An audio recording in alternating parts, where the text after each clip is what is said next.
The first real test for the Republican candidates for president is less than 2 months away, and we're now less than a year out from the presidential election.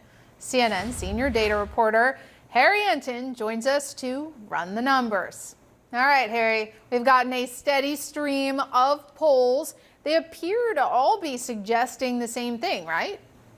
They do. You know, if you see one poll that has a candidate 2 points down to another candidate, you say, okay, this race is within the margin of error. This poll's within the margin of error. But we've not just had one poll, not two, not three. We've had 4 recent polls nationally that suggest something very interesting. That is that Donald Trump, the former president of the United States, is ahead of Joe Biden, the current president of the United States, by anywhere from 2 to 4 points. Now, that's not a particularly large lead, but it is a lead that is very consistent throughout the polling. It's a lead that is holding in the swing states as well. So as we are a little bit less than a year out from the 2024 election, there's no other way I can insist on designating this race than one at this particular point that Donald Trump leads. So I know you always come armed with facts and figures. So just how unusual is it for an incumbent president to be trailing at this point? Yeah, me coming armed with facts and figures and historical pieces of data. I never do that, Paula. Never, ever, ever. But as a matter of fact, I have this one time anyway. Look, if you go back over the last 80 years, go all the way back to FDR, what do you see? You see there, in fact, have only been 2 incumbent presidents at this particular point in time who have actually trailed for re-election at this point since 1943. One of those, I think, is fairly familiar, given the last slide. That was Donald Trump back in 2020. He, of course, went on to lose. But Joe Biden is just the second president at this point to be trailing for re-election. The average incumbent, in fact, leads by a little bit more than 10 percentage points. So this is extremely unusual to find a president trailing by any margin, even one that's, say, 2 or 3 percentage points on average, as we saw in that first slide. Okay, well, Biden just won 3 years ago. So what are the big reasons that he's now trailing? Yeah, I would say it comes down to age.